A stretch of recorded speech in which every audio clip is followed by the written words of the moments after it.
Hello बच्चों, यहाँ पे बेसिकली हमें x की value log 3 base 5 plus log 5 base 7 plus log 7 base 9 दे रखी है और हमें इनमें से चेक करना है कि whether x is greater than equals to 3/2 और x is greater than equals to 1 by cube root of 2 और x is greater than equals to 3 by cube root of 2। तो सबसे पहले हम लोग यहाँ पे बेसिकली तीन नंबर्स ले लेते हैं। Let's say that is log 3 base 5, log 5 base 7 and log 7 base 8, right.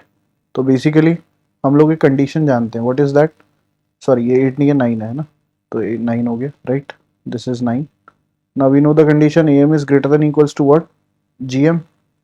तो log 3 base 5 plus log 5 base 7 plus log 7 base 9, right. इसका ए एम क्या होगा, तो होल डिवाइडेड बाय क्या हो जाएगा 3 and that will be greater than equals to gm। तो gm will be log 3 base 5। log 3 base 5 को हम क्या लिख सकते हैं बच्चों, log 3 upon log 5 using the property log a base b is log a by log b.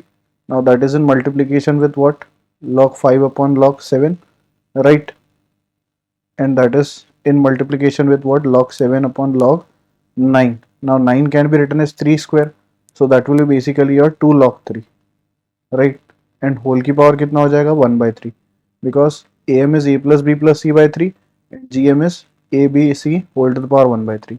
तो यहाँ पे क्या क्या कैंसिल हो रहा है, log 5 cancel, log 7 cancel, log 3 cancel, right. और इस पूरे की वैल्यू हमें क्वेश्चन में क्या दे रखी है, x। तो x by 3 is basically greater than equals to what, यहाँ पे सिर्फ बच क्या रहा है हमारे पास 1 अपॉन 2 की पावर 1 by 3, राइट। तो x comes out is what, greater than equals to 3 upon cube root of 2, right. इसको हम क्यूब रूट ऑफ 2 बोल सकते हैं। तो ये कौन से ऑप्शन में दिख रहा है बच्चों हमें, ये हमें ऑप्शन दिख रहा है सी में। सो सी इज करेक्ट। आई होप आप समझ गए होंगे। Thank you.